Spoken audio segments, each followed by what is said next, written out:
Hello, everybody, and welcome to this YouTube session. For those of you who might not have seen me on existing videos or on our Ask the Expert session every Tuesday and Thursday at 1 p.m. Eastern, my name is Patrick. I am the Sales Solutions Advisor here for ShareGate, and I'm here today to talk a little bit about what we're calling our spring release. We're going to be talking about migration. We're going to be talking about the new features that we just released and the new features that are coming up. And we feel like this conversation is important because we've noticing some trends in the industry. We're noticing a lot of sort of recurring events, a lot of changes.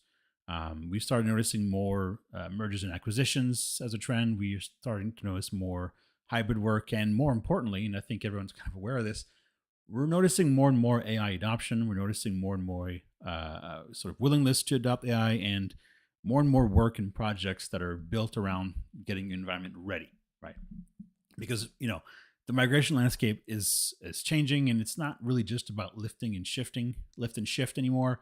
It's really about having a full view of your environment, like a really 360 degrees view, 365 degrees, we'll say. I'm thinking Microsoft here, view of your environment, of what it is to migrate to a new one, but also what it means afterwards, how people use it. It's about being secure, it's about being compliant, and about having Copilot-ready migrations to make sure that when those changes happen, when that switch gets flipped on, that everything's ready to go and you have no issues at that point, right? So, a couple things we'll cover today. We'll cover Google Workspace migrations, and we'll cover sensitivity label migrations as well. Those are two features that one of which is already out, really, the sensitivity label, and one of which is coming very soon. For Google right now, we're still in the public sort of opt-in open beta, if you will. But that release is really right around the corner. We're talking weeks, not many months, not years. We're talking weeks. We'll also talk a little bit about the partner portal, a couple of updates on that, how that's going to look, and also about what's coming next, right? What's on our roadmap? What are the things that we're going to be working on moving forward? We're trying out something a bit new today, different format. As you can see, there's no edit, no nothing. I'm just here live, and we'll see if this works. Obviously, we're trying different things, making sure that we reach as many people as we can. So please subscribe our YouTube channel, leave comments, feedbacks, the whole 9 yards. This will be very on the spot. I have a couple of things prepared, obviously, but I'm here mostly to talk and to show migrations and things like that. So, so it might not be the same thing as we expect, but we're trying to have a more direct approach. We're trying to be closer to people as well. So, again, if you enjoy this, don't hesitate to let us know. We want any and all feedback for sure. So let's start a little bit with the Google Workspace migration, right? So we know, we built this feature recently. We've already had a lot of workspace a lot of Google Workspace related operations.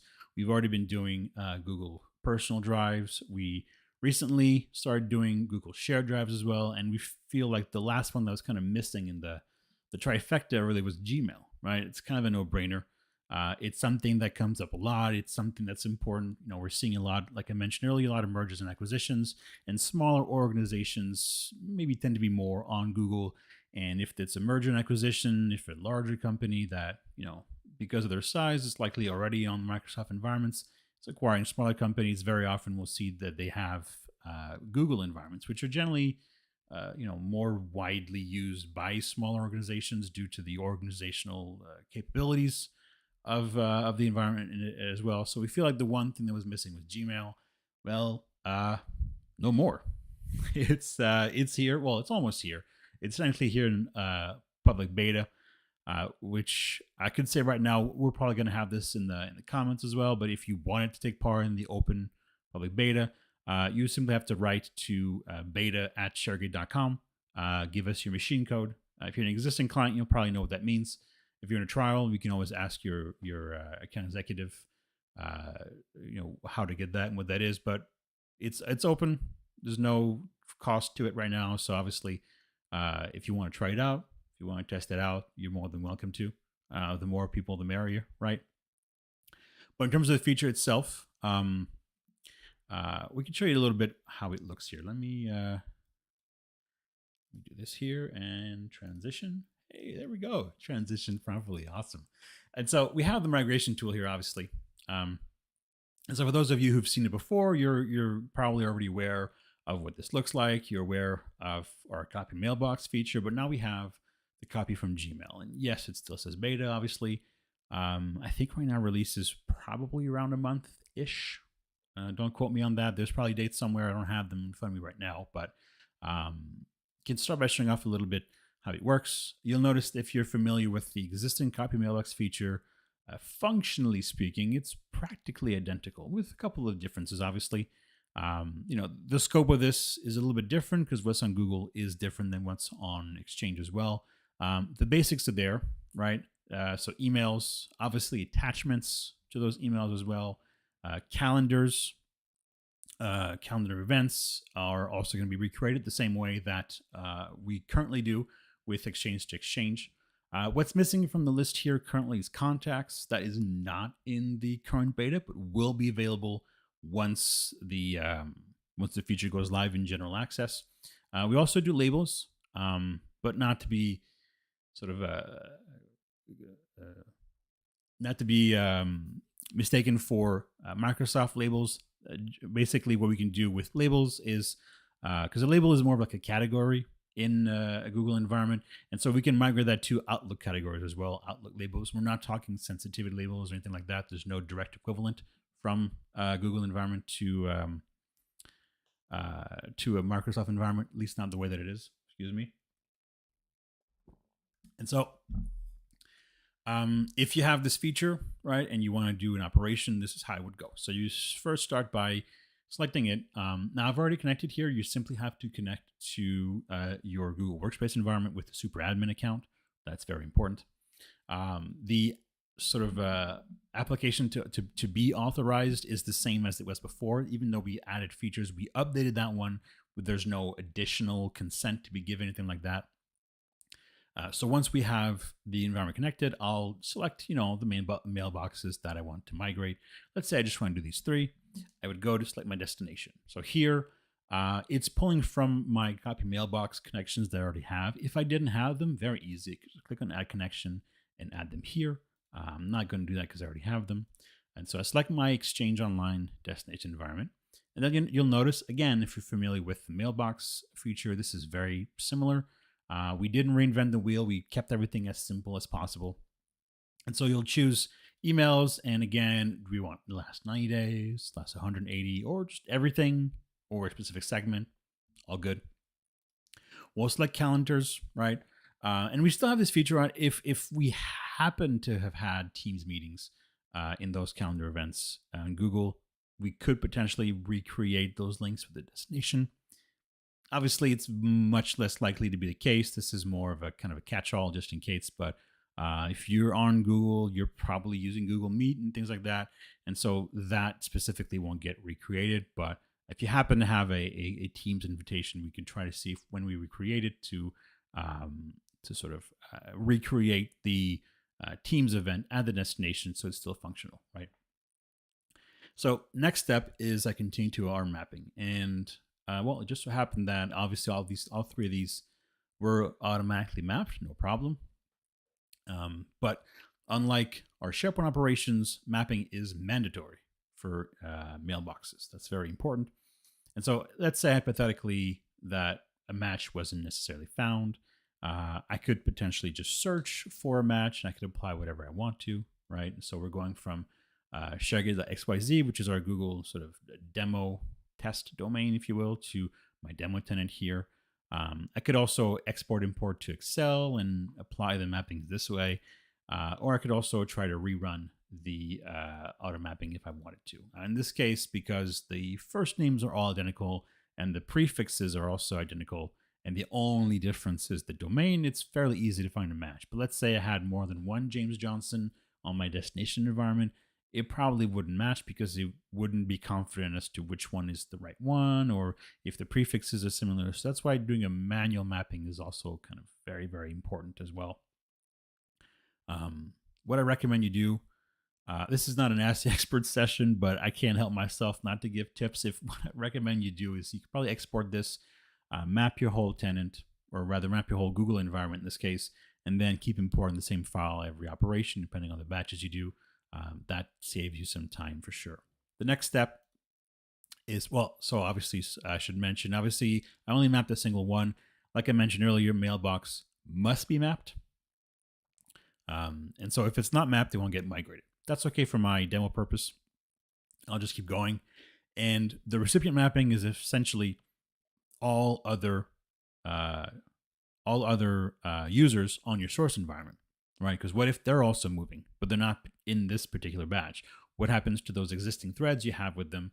What happens to those existing emails you have back and forth? If those aren't adjusted, then when you get to the destination tenant, you hit reply, you'd probably have to adjust the email because that email no longer exists. It's been moved to Exchange as well. So this is kind of a way to adjust that ahead of time to make sure that your end users just go in, they grab their existing threads with the people that they, the internal people that they already had, and they just hit reply, and that's it. This is optional. You don't have to do it, because what if certain emails are not coming over and they're staying on the destination, on the source? That's fine. That's all good. And then you can just go to copy summary, and that's it. It's reminding me, obviously, that I have some unmapped mailboxes. That's okay for the demo purposes, but that's it. It's really that simple. I mean, this whole thing was kind of built to make sure that you don't have to use script. You don't have to use PowerShell. If that's something that you want to do, PowerShell is on the way for sure. It's not going to be there at general access or general release, if you will. It is on the way, but the goal was to make sure that we have a way to do it where none of that coding, none of that scripting is required, and that you have really like full visibility on everything that you need, and that you don't get bogged down with anything that you don't need. Right? It's very straightforward. It's very to the point, and it works incredibly well. Again, I won't do a test in this particular session here, but if you're curious about it, again, you can always reach out to beta@ShareGate.com and ask to be included into the public open beta. So this is the Google migration in a nutshell, if you will. Next, we can move on to our sensitivity labels, which is a bit more, I would say it's still simple, but it's a bit different in its scope, obviously. The goal for that feature, for the sensitivity label feature, was really kind of twofold, or maybe even more than that. But at the very least, obviously, security is top of mind. Security is always important, no matter if you're the source or destination, no matter if you're a small or a large organization. Making sure that your files are properly labeled, making sure that your security settings are properly done is always important. But it's even more important now with the sort of dawn of AI, of Copilot. Files that potentially were not secured before, but nobody knew they were there. Yeah, it was always an important thing. It was always a big deal, but it's even bigger deal now because all of the Copilot, AI, really any of the Copilot and any of the AI systems brings everything to your fingertips, right? So all of a sudden, thing that was okay, yeah, maybe mismanaged, but not at the end of the world, becomes potentially something incredibly important. So we want to make sure as you migrate from tenant to tenant that the labels are properly applied. Excuse me. And so what we've done essentially is do a label migration. And this is good for both copy structure and content, copy content only, as well as copy teams. I'll do an example with copy structure and content. Now, I have an existing operation here that I'm just going to resume just to show you a little bit, show you how it works. And so in this particular example, I'm going from tenant A, migrating a site collection, to tenant B, right? So what happens with my sensitivity labels? You have this little new tab here. So there's two levels of sensitivity labels we can interact with. Obviously, there's structure level labeling and content level. And in both cases, we have two options. Well, technically, we have structure level labeling that has two options, and then content has two options. So we can either, for the structure level, simply just exclude source labels, right? We're talking labels that are added to lists, libraries, anything that's structure related specifically. That's something that if we don't want to bring over the source once to the destination, we can ignore. Not a problem. But what if I don't want to ignore them, right? Well, I can't bring them as is because they don't necessarily exist in the destination tenant. I can't just bring them over. And the way that the operation works right now is we can't create labels in Purview necessarily, but we can map labels. And this is where the feature comes in. So if you've ever done any migrations, you'll probably be familiar with our user and groups mapping. Well, our sensitivity label mapping works pretty much the same way. And so I have here all of my published source labels, and I have here all my published destination labels. So all I can do, all I have to do is simply just drag and drop, right? Just drag and drop. If ever the scope is completely different, as you can see here, if we hover over, this label was meant for groups and sites, but this one is meant for files, data, emails, and meetings. It wasn't necessarily designed for groups and sites according to its scope. So we'll give you a warning like, hey, this might be okay, but just letting you know the scope intention is different, right? And so by doing this, when we're doing the migration, is if we find these labels at the source, we'll obviously just ignore them. We won't bring them over, and then we'll reapply these labels at the destination on the structure level, right? So you would have to make sure that your destination labels are created ahead of time and that they are available and published, and then we can simply apply them for you. So no need to go back and after migration and reapply all your labels and to try to fix everything that's missing all its labels. We can do that in the migration process. It's really that easy. It's really that simple. There's not much more to it. It's really straightforward. If we're talking about content level labeling, that's a mouthful. It's a little bit different, right? So for this, our option is to either keep the source labels or to map them. And the reason for this is content level label is not the same as a structure. You can't necessarily just remove it, especially if it's encrypted. You just cannot remove it. You can't just remove it. You'd have to decrypt the whole thing. And so the base option here would be to keep the source labels. What this means is when we migrate the content, we're keeping exactly the labels that you have on the source, which may or may not be a good idea depending on what your scope is, depending on what your end goal is and what your project is, right? Because keeping the source label will effectively make it an unmanaged label at the destination, meaning that yes, it'll exist on the source on the content that was migrated from the source, but it won't be added to Purview. It won't be possible to add it on other things. You won't see the label as being published in Purview. It simply won't exist. It will only exist on that specific file, right? And maybe that's okay if it's just a label that flags it as something, but if it's encrypted or if it restricts access or something like that, well, you might need the source account to access it, to decrypt it. It might not be functional. So this is not necessarily always the option you want to take. However, again, we can map, right? So the same concept. I'm just mapping the labels that I want. The difference is, in this case, is we'll migrate the content over to the destination. We'll remove the labels. And through the use of the Graph API, we're also able to remove labels that have encryption with them. So we're able to the tool itself is able to decrypt the content. It won't access it. It'll just decrypt it and then reapply the new label. If that new label includes encryption, it'll re-encrypt it. And then you're done. There's no need to go back and reapply all the labels individually to all the content. There's no need to remove. There's no need to build really complex PowerShell scripts to do any of that. Everything is done in the migration process directly, right? And there is an auto mapping, obviously, in both cases. It would go off of display name, which right now wouldn't match, right? I don't have labels that fit the source names, but if I did, hypothetically, the auto mapping could match them together already, right?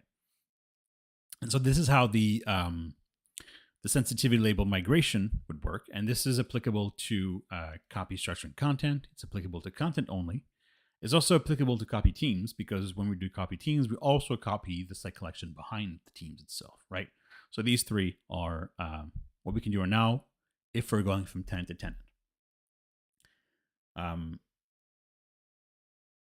Yeah, exactly. So these three operations, as you can see, it's just a couple of clicks. It's nothing complicated. All I'm doing is mapping. And a lot like all of our other mapping tools, I should probably have shown this, is you can create a mapping file, right? So like every other mapping function, I can import, export this mapping file. So I could create a master mapping, export it, and then it's just a single button with every other operation I do. I just re-import that. Everything's already there. Obviously, this is a demo environment. I only have 3. Normally you'd have more than 3, but the way that this works is it simplifies the whole thing, right? So not only do you not have to go and fix everything afterwards, but you can just, do the work ahead of time, create your master mapping file, and then just keep importing it.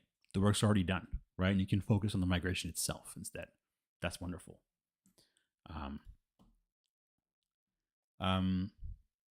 Yeah, I think that about covers everything I wanted to show for these 2 functions specifically. The last 2 points that I wanted to cover today a little bit, and I'll show you this here. Is the partner program, or I should say partner portal, soon to be partner program. Now, this might not concern everybody, but if you are a partner, consultant, something like that, you might have known that we used to have a partner program before, and we ended up doing away with it for a number of reasons. Well, good news, it's coming back. We've already built a partner portal that you can access if you go to ShareGate.com/partner, and you can sign up for the portal. You can sign up for the program as well within the portal, or at least kind of sign up ahead of time, if you will. The partner portal really tries to focus on the relationship between the partners and ShareGate specifically. Now, I don't necessarily have access to showing you publicly here, but the portal includes a lot of resources.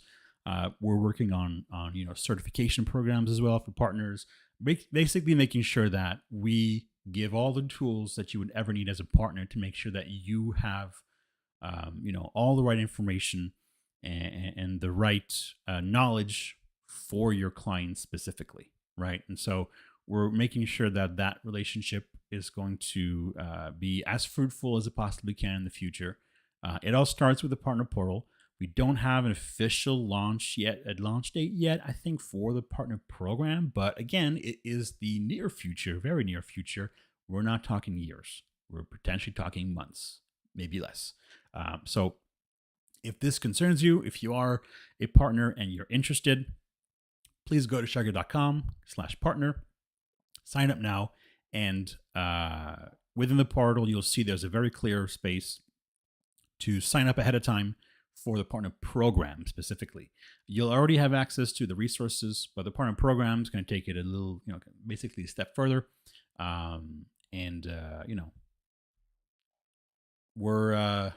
We're very happy to be doing this specifically. It's been a long time coming, a long time in the works, and I can't really share everything publicly, but there's a lot of really cool things that are happening in that space. So again, if this concerns you, ShareGate.com/partner. And the last thing that I wanted to discuss a little bit, I don't have a visual for this, unfortunately, but just like I asked the experts, we can just kind of go directly, is what's coming next, right? Because we have a lot of things in the works. This year is going to be a very big year for ShareGate.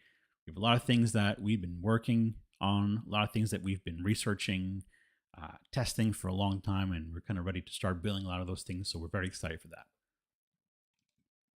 So first, what's kind of more immediately on the roadmap is to build on the things that we have released recently and to kind of expand the scope post-launch a little bit. So, before that, obviously we have Gmail launching potentially July-ish. Soon, I would say. It's currently in open beta, like I mentioned many times. Beta at ShareGate.com if you want to be part of that. And then once that's up, we are going to expand a little bit on the sensitivity label migration already, even though it just came out. We're looking into more sort of bulk sensitivity label edits. That's something that we're looking into instead of just a migration. We're looking into policy, like sensitivity label policy migration itself, so you wouldn't have to recreate your policy specifically. We're looking into on-prem as well, right? Because you can have sensitivity labels on-prem with the right apps and connectors. We're looking at those options as well. And we're also, not on my list here, but I'd like to give a little preview. I've been public about this for a while, but we're also working on user identity creation. That's the next big thing that's coming afterwards. We have no ETA for that. Can't really say what it's going to look like, what its scope is going to be, anything like that. But just the fact that it's something that we're currently building as we speak, to me, it feels very exciting, and I hope it's the same for a lot of people. It's a feature that it's going to sort of really upgrade and really sort of kick all of our processes up a notch, being able to create user accounts and things like that. So keep an eye out for that. Obviously, once we get near that specific release, that's a big one. So for sure, we'll be shouting it from the rooftops and everything in between. So keep an eye out for that. Obviously, there's more coming from that. And that's about it. I mean, quick recap. Obviously, we talked about the landscape, a little bit of migration. We talked about Google Workspace feature that's currently in open beta, coming out soon. We've talked about sensitivity level migration, what it currently is right now, how to use it, but also what's coming next for that feature as well. We've talked a bit about the partner portal and the partner program. Sorry, it's a lot of partners. So very excited for that as well. And we've talked a little bit about the roadmap, what's coming up next, all the expanded sensitivity label features, as well as user identity creation and Gmail coming out soon as well. So, again, obviously, if you aren't a ShareGate customer already and you sat through everything that I just mentioned, don't hesitate. We're always here. We have a 15-day free trial for anybody to test out the tool. It's fully featured. So if you have a project coming up, if you're interested in governance or management or anything like that, please check us out on our website, ShareGate.com. And make sure to like and subscribe. Make sure to hit that little notification bell. There's more coming from our YouTube channel as well. So make sure you don't miss that. And thank you very much for watching, and happy migrating.